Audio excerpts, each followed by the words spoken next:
Solana just got a bailout. Another bailout. Not from the U.S. government. That article, and we got an article about SBF. Jesus, never ends.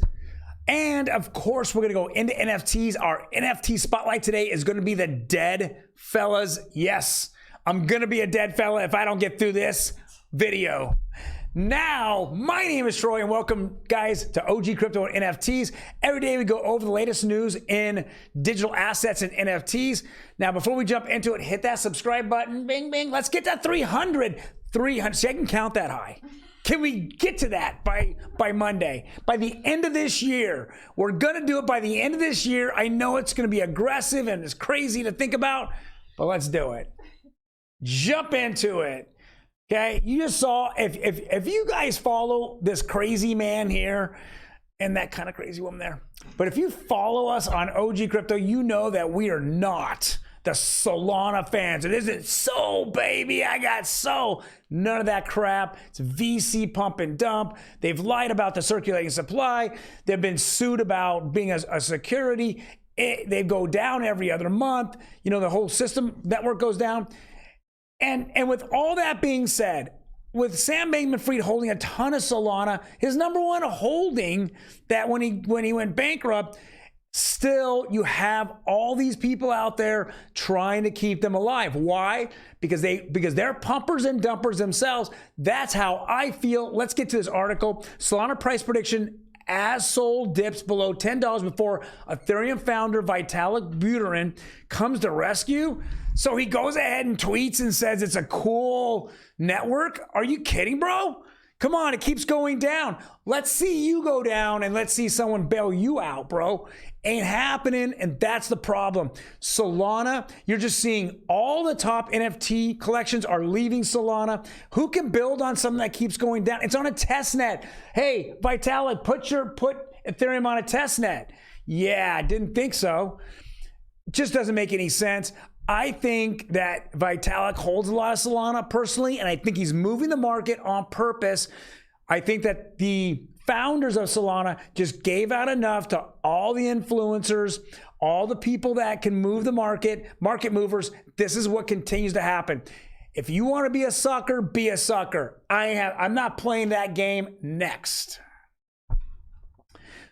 Bahama regulator says it sees $3.5 billion in FTX crypto assets for safekeeping. What? We have a whole, bankruptcy court sitting here in Delaware going over all their crap.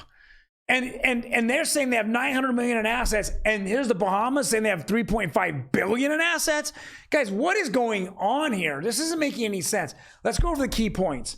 The Securities Commission of the Bahamas says it moved $3.5 billion of FTX Bohemian subsidiary FTX Digital Markets into its own digital wallets. Okay. Why don't you report that on November 15th, not on December 30th?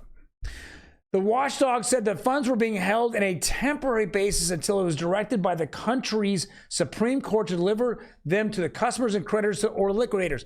You're not even going after the customers, creditors, or liquidators. Why aren't you putting it out there? Hey, get a hold of us, whatever. You're not even doing this. What happened is you got caught with your hand in the cookie jar.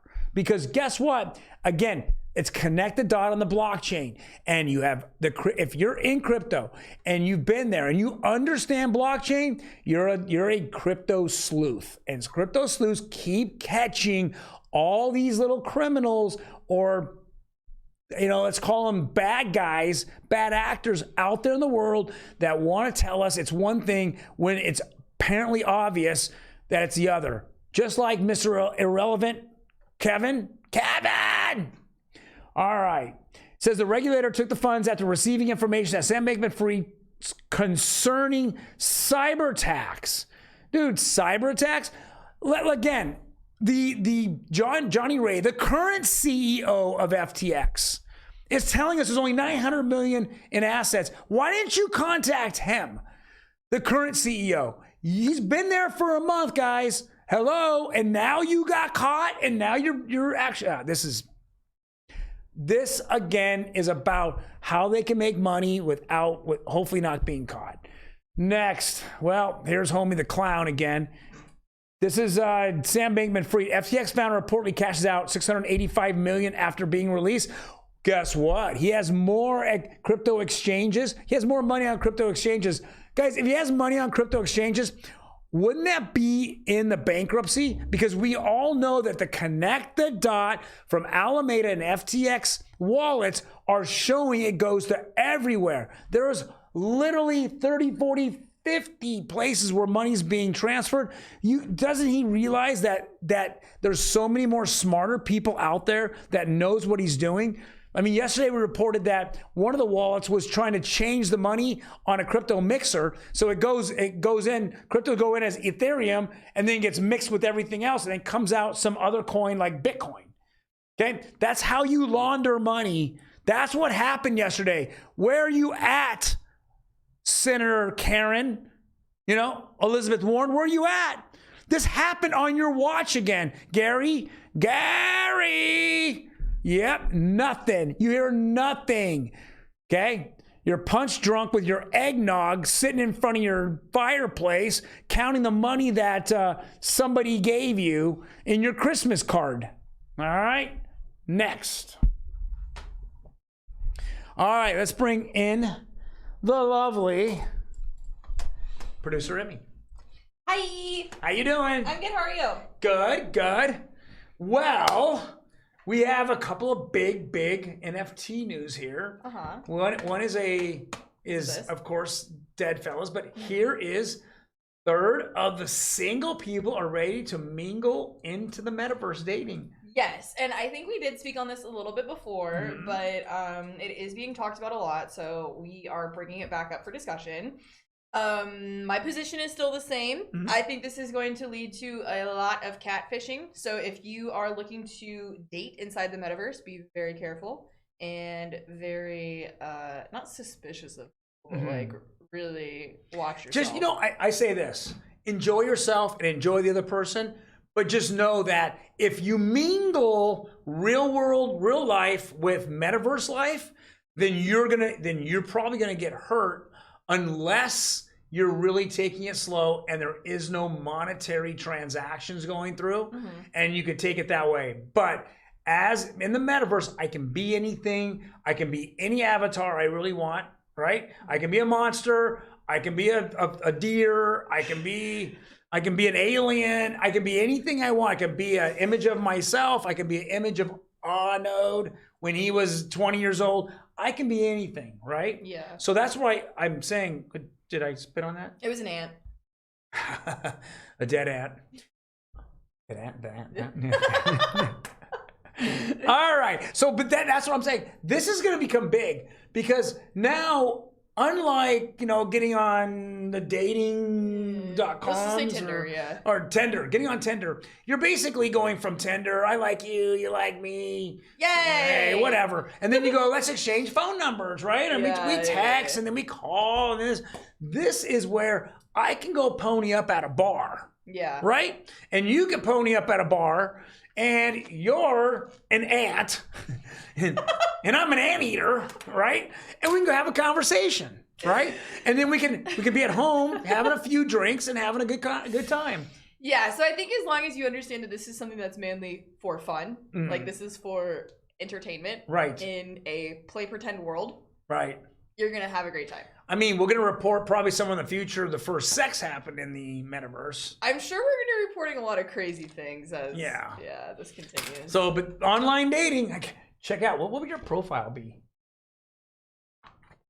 We'll get back to that next week, you killer girlfriend, you. Yeah. It's like probably. I was cooking it up. I was thinking. Yeah, my boyfriend just got killed. But I've always got another one. All right, new topic. Deadfellaz 101, the zombie theme NFT powerhouse. I really like the Deadfellaz. They have a very, very, let's call it, really distinct following, and they're very loyal. I love it. They just threw a party out here in Southern California. With Steve Aoki. With Steve Aoki. We went over that. And it was, I mean, just the thought of having the creators and founders get back in and flip that money that they're making off of like OpenSea sales. And they also did in February their little creature sales. That was also, so it's a really cool community.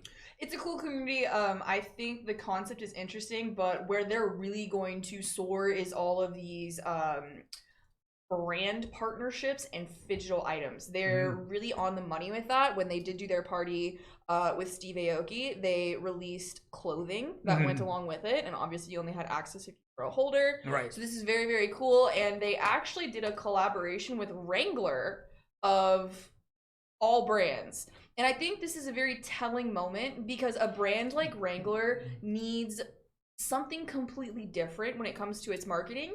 The marketing strategy of, oh, this celebrity wears it is very outdated and it's not working anymore, especially with Gen Z, millennial, a lot of those type of peoples. Yeah. So I think doing collaborations with NFTs and who knows, maybe even specific coins in the future by very established clothing and good brands is going to be the trend we are absolutely going to see. Yeah, I'm again, we typically just talk about some of the major, NFT communities because they're the ones that are trying to go outside the box. Yeah, there's probably 5,000 different NFT communities out there, and everyone's like, I love it. But guess what? There's only so long you'll be in the Discord until you're tired of talking, on the chat rooms there, because there isn't an evolution there. Here, there's an evolution. What's happening next? I mean, we talk about the Bored Apes. I mean, that's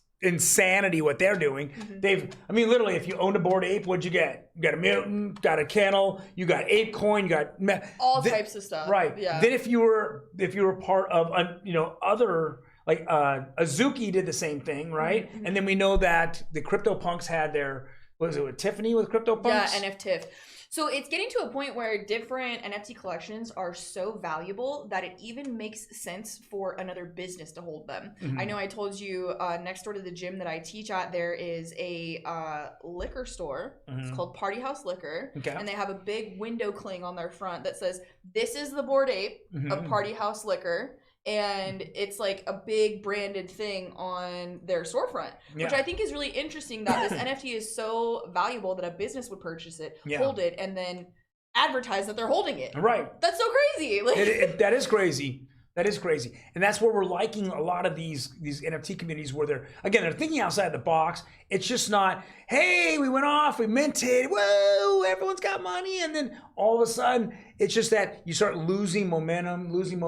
And then some of these will show up at like NFT LA, NFT London. Conferences, NYC NFT. Yeah. So they'll show up at the NFTs, conferences all over. But after a while, it just doesn't make any sense to even be involved because there's no creator that are thinking outside the box. Yes, this needs to be something that isn't just an animal picture or a space picture or this. It needs to be really good art that has a story so you can build a community, but it also needs to have utility and possibly some sort of very unique phygital concept. Right. When you have those elements all together, to the moon. To the moon.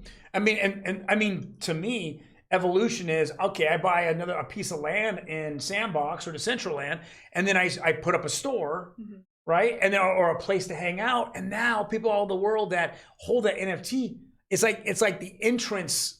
It's like the entrance card to get in, right? So your club membership, essentially. And right, and now you're meeting people all over the world with your, and their their avatar will probably be the community, right? Or their actual NFT. I think that if you continually see this, it absolutely can be where people hang out. Now, I know a lot of our viewers are, and a lot of people, 99% of the world is just behind on this. They won't understand it. It won't be in their face for another couple years. But once it's in your face, you'll either, you're gonna get it or you're not gonna get it, right? You're just gonna go, oh, I'm left behind. The train has left the station and you're either on board or still standing at the platform. Right. Period. Or it ran over you. Yeah, or it ran over you, and that really sucks. Right. Bummer. Right. It is. So this is the wave of the future. I mean, we talk about this. I know anyone that's waited this long or been through this video this long, you know, we say it really, you know, the millionaires are made now. I mean, who knows if Deadfellaz in 2 years, when we come out of this bear market, we go to a bull market, that this collection isn't 2, 3, 4 ETH. And then, you know, if Ethereum goes from it's 1,200 or 1,100 today up to 4,000, well, now you're looking at a $25,000 entry fee. Okay, think about that. And now you're gonna start getting a different group of people that are involved. They're excited. Their NFTs worth a lot of money, and now they're having more collabs. And the founders in the DAO, if they have a DAO, is got a lot of money in their kitty, and they're gonna keep, you know, different, really interesting things. Yeah, definitely. Thank you for joining us, guys. We've had a good amount of people join this channel recently. We're super grateful, and we hope you have a safe, excellent new year. Check us out on our other platforms, TikTok. You know, we're also here right here on Shorts and IG Reels. Come on, help us out. Help us out. Go there, get subscribed, and hear the crazy content that's there. You think I'm crazy now? You haven't seen anything yet. And if you guys, we used to go live a lot. We haven't been going live as much anymore, but if you want to see more of just our interactions when we're filming, I think that's the real gold next to all the knowledge that we're putting out. If you're interested in seeing what the studio life is like, you know what to do. Do the things. You guys take care, and we will see you next year. Bye!